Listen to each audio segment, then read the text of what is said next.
सूर्यवंश का आरंभ कहां से हुआ? बोले ब्रह्मा जी के पुत्र हुए मरीचि। ध्यान से सुनना, सूर्यवंश कहां से शुरू हुआ?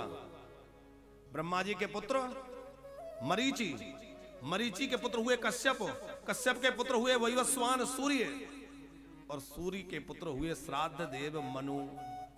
श्राद्ध देव मनु महाराज के 10 बेटे थे, जिनमें सबसे बड़े का नाम था इक्ष्वाकु।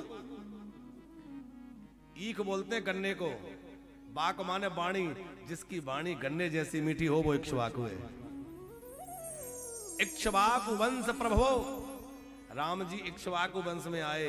इसका मतलब है भैया, जो मीठा बोलने वाला होता है भगवान उसी के यहां पधारते हैं। इसलिए हमारे यहां शास्त्रकार कहते हैं सत्यम वद प्रियम वद। बोले सत्य बोलो, ये बात तो सही है, सत्य बोलना चाहिए, लेकिन सत्य भी कैसा बोले? बोले कड़वा सत्य नहीं, मीठा सत्य। सत्य को भी मधुरता के साथ प्रस्तुत करें। ऐसा नहीं, कई लोग कहते हैं भैया हम तो सच बोलते हैं, कड़वा बोलते हैं। सच बोलो पर कड़वा मत बोलो, क्योंकि भैया आपके वाणी में मिठास होना चाहिए, तभी आपके जीवन में मिठास घुलेगी। आपका व्यवहार उचित होना चाहिए। नन्ना जी, जिसका आचरण अच्छा है ना, उसी की महिमा है। चित्रकूट में राम जी विराजे हुए थे, जानकी जी पास में बैठी हैं। जानकी जी ने राम जी के चरणों की ओर देखा और जानकी जी बोली, आप लोग भी ध्यान से सुनना, चित्रकूट में राम जी से जानकी जी बोली कि प्रभु आपके चरणों से मेरे चरण ज्यादा सुंदर है। बात भी सही है, जानकी जी के चरण ज्यादा सुंदर है। राम जी बोले कि देवी तुम्हारा भ्रम है। अब राम जी ने सोचा कि यदि मैं कह दूं हाँ तो बात ही पूरी हो जाएगी, इसलिए थोड़ा बात बढ़े, चर्चा बढ़े। बोले नहीं नहीं देवी, तुम्हारे चरण नहीं, मेरे चरण ज्यादा सुंदर है।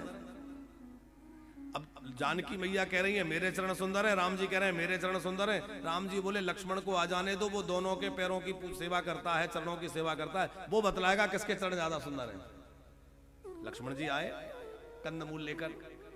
राम जी ने कहा कि अच्छा बताओ, हम दोनों में तकरार हो रही है, किसके चरण ज्यादा सुंदर है। लक्ष्मण जी बोले इस चक्कर में मुझे क्यों डाल रहे हो? अरे आप लोगों का आप ही संभालो। बोले नहीं नहीं बताओ। तो लक्ष्मण जी ने माता जानकी के चरणों में सिर रख दिया और कहा कि ये चरण सुंदर है। माता जानकी प्रसन्न हो गई, मैंने कहा था मेरे चरण सुंदर है। लक्ष्मण जी बोले मां आप जानती हैं ये चरण क्यों सुंदर हैं? तो राम जी के चरणों में सिर रखकर बोले कि मां तुम्हारे चरण सुंदर हैं इसलिए क्योंकि तुम्हारे चरण इन चरणों के पीछे चलते हैं, इन चरणों के कारण तुम्हारे चरणों की शोभा है। अब राम जी प्रसन्न हो गए, देखो मैंने कहा था मेरे चरणों से। लक्ष्मण जी बोले भगवान आपके चरण पता है क्यों सुंदर हैं?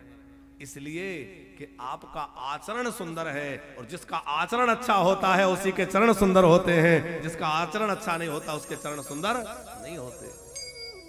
हमारे यहाँ चरणों की पूजा है, मस्तक की पूजा नहीं है।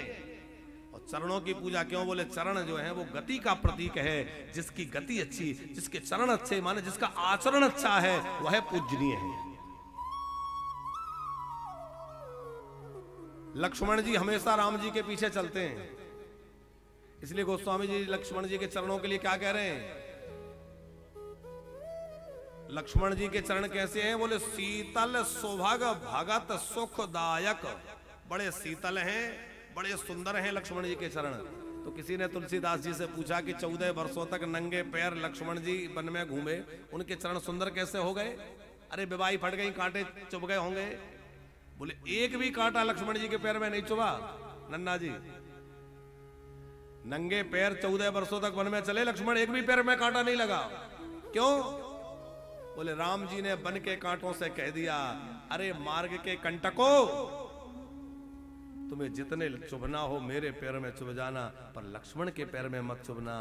तो कांटों ने पूछा क्या तुम्हारे भाई इतने सुकोमल हैं कि कांटे का वह दर्द पीड़ा सह नहीं पाएंगे? राम जी बोले वो बात नहीं है, बात यह है कि यदि लक्ष्मण के पैर में कांटे लगे तो दुनिया कहेगी राम के पीछे चलने वाले के पैरों में भी कांटे लगते हैं, तो ये दुनिया किसके पीछे चलेगी साहब? राम के पीछे चलने वाले के पैर में भी कांटे लगने लगे तो लोग किसके पीछे चलेंगे? श्राद्ध देव मनु के पुत्र इक्ष्वाकु आदि 10 भाई हुए, जिनसे फिर सूर्यवंश चला, और इन सब ने अपनी राजधानी बनाई सरयू जी के तट पर अयोध्या जी। अयोध्या बड़ी पावन नगरी है, श्री सीताराम जी की प्यारी राजधानी है और बड़ी दिव्य नगरी में सूर्यवंशी राजाओं का राज्य। जरा अयोध्या जी को प्रणाम करते भाई आगे बढ़े। बोले अयोध्या